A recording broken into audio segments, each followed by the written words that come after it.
باختصار النهاردة هنعمل أخف وأسهل دونات ممكن تعمليه ببيضة واحدة بس، وهيطلع معاكي لونه ذهبي. وهنشوف النهاردة التسوية المظبوطة عشان ما يشربش معاكي ولا نقطة زيت، ويقعد فترة طويلة طري معاكي. ويلا بينا نبدأ. أول حاجة بتجهيز العجينة، هنجهز بولة ونحط فيها نص كوباية لبن دافي، وهنحط بقى معلقة كبيرة خميرة فورية ومعلقتين سكر كبار، وهنقلبهم كويس جدا كده مع بعض. والفقاعات اللي بتطلع معايا دي دليل ان الخميرة كويسة جدا معايا. ولو مش متأكدة منها اختبريها، سيبيها شوية كده شوفي هتزيد معاكي ولا لا. وهنضيف بيضة واحدة بس بدرجة حرارة الغرفة، وهنضيف 2 ظرف فانيليا او فانيليا سائلة عادي، ونقلبهم كويس جدا كده. وهنضيف كوبايتين دقيق، بس الدقيق هننزله تدريجيا. وهنرش رشة ملح كده خفيفة، وهنبدأ الأول بنقلب بالمعلقة وبعد كده نعجن بإيدينا، أو لو عندي عجان طبعا هيكون أفضل. وهضيف معلقة خل كبيرة، ده هتشتغل كمحسن للدونت اللي أنا بعمله النهاردة.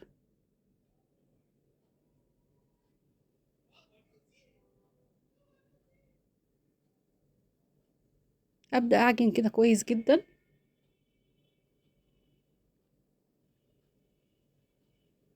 وفي الأول العجن بتكون ملزقة معايا، مفيش أي مشكلة، عشان كده قلنا إن احنا هننزل بالدقيق تدريجيا. وهنضيف معلقتين زبدة كده،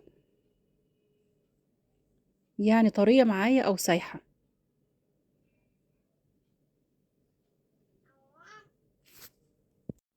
وبالنسبة لنوع الدقيق، دقيق متعدد الاستخدامات أو متعدد الأغراض. نزلت كده بمعلقتين دقيق، وبدأت ألم العجينة كويس كده.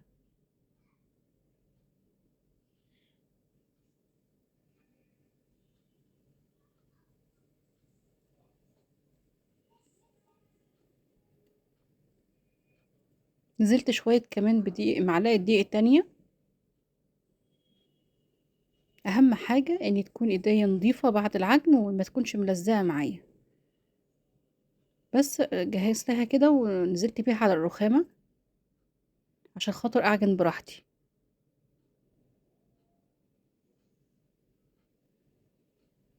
واللي وصل لغاية هنا في الفيديو ممكن يحط اللايك، واللي يشوفني لأول مرة ياريت يشترك في القناة ويفعل زر الجرس عشان يوصله كل جديد اللي احنا بنقدمه.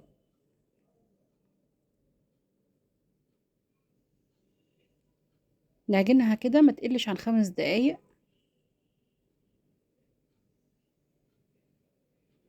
بس واجهز بولة كده تكون مدهونة زيت، وادهن وشها كده زيت، وهغطيها قيمة نص ساعة عشان تتضاعف حجمها.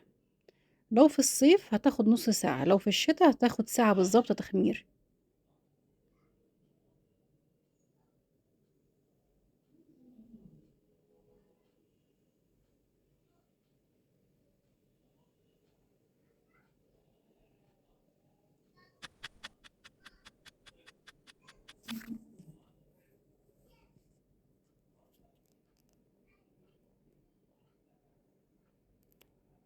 بس تضاعفت حجمها بعد نص ساعة بالظبط، وبدأت تهبط كده التخمير بتاعها عشان خاطر هنشكلها.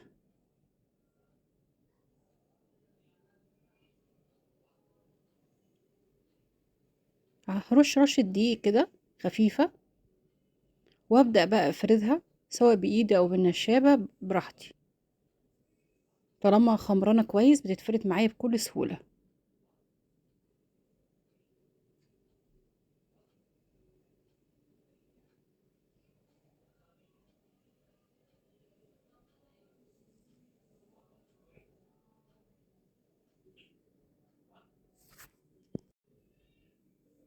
وفي الفيديو ده النهاردة مش هستخدم اي قطاعة ولا اي حاجة، عشان تسهل علينا لست البيت ان يعني لو ما عندهاش قطاعة دونت ولا حاجة ممكن تستخدم اي حاجة. ممكن كوباية، ممكن طبق. وبالنسبة للحجم، الحجم اللي انت بتحبيه. يعني احنا في الفيديو النهاردة هنعمل حجمين، حجم وسط وحجم كبير. بس اهم حاجة ننزل الطبق كده في او الكوباية او اللي انا هقطع بيه في الدقيق، وابدأ اقطع الحجم اللي انت بتحبيه اعمليه. وبالقمع ده هنعمل الجزء اللي في النص، يعني مش لازم اشتري قطعة مخصوص عشان خاطر اعمل بيها الوصفة.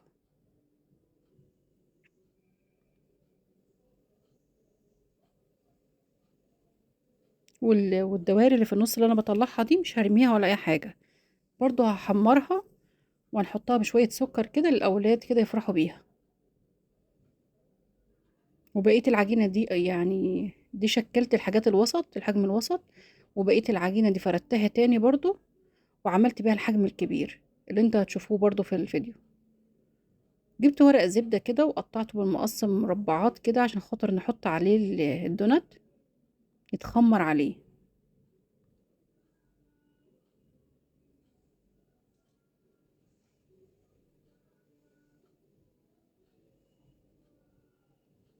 ورصيته في الصينية كده.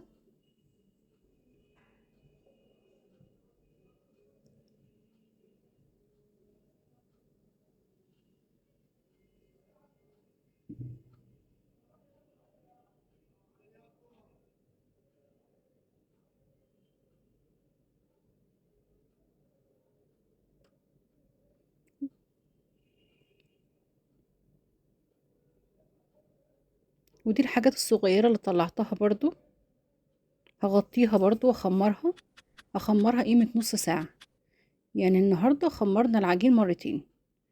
ودي أمثلة يعني للتزيين، شوكولاتة دارك اللي هي البني، وشوكولاتة بيضة، والحبيبات الصغيرة دي بتاعت التزيين، وده لون طعام.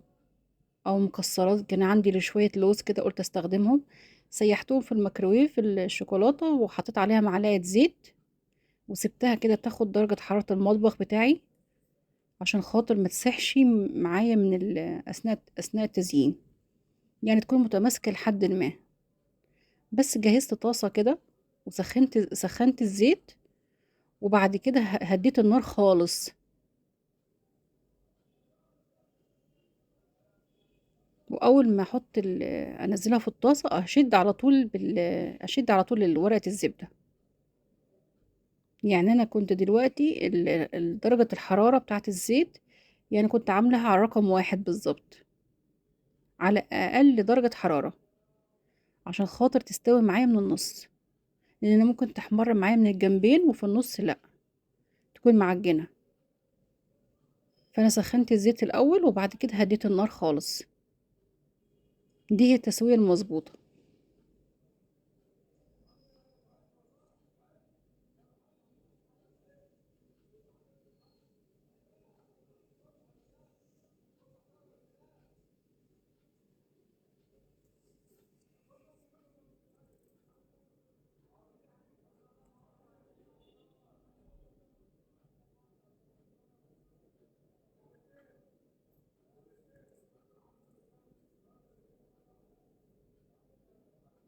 وبقى ابدا بقى اقلبها لما توصل لونها ذهبي كده، اقلبها على الناحيه التانية.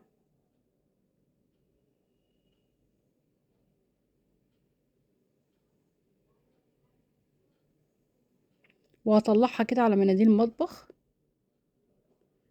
عشان تتصفى معايا.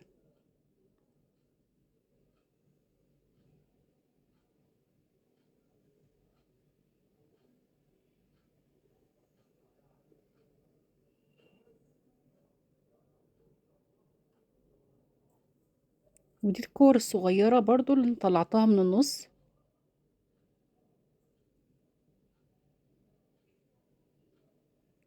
وهبدأ اقلب بكل الكمية اللي انا مشكلاها بنفس الطريقة. طلعتها كده على حبيبات سكر او قرفة، سكر وقرفة، يعني بتبقى طعمها حلو قوي. وبعد ما الدونت يبرد هبدأ بقى ازين. التزيين بقى من اختيارك انتي، يعني لو مش عايزة تزيني خالص ما تزينيش، يعني ممكن تنزليها في سكر وقرفة وخلاص.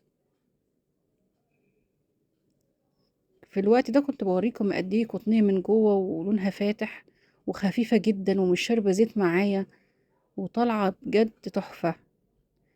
وابدأ ازين بعد ما بردت معايا، ابدأ ازين بقى. يعني انا عملت لكم كام نموذج كده من التزيين، وطبعا كل واحد على حسب ذوقه.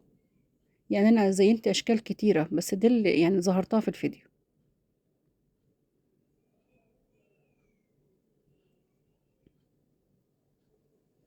ودي الشوكولاتة البيضة اللي نزلت عليها لون طعام كده جل احمر عشان تدي لون معايا بيكون بينك كده، او اي لون انت بتحبيه. يعني يا ريت كمان الاولاد يشاركونا في موضوع التزيين، بجد يتبسطوا جدا.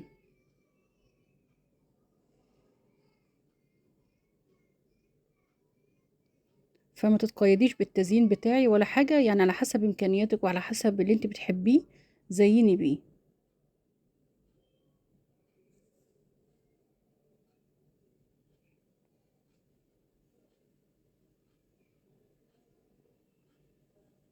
اهم حاجة نفرش ورق زبدة كده عشان خاطر ايه الرخامة بتاعتي ما تتبهدلش من الشوكولاتة.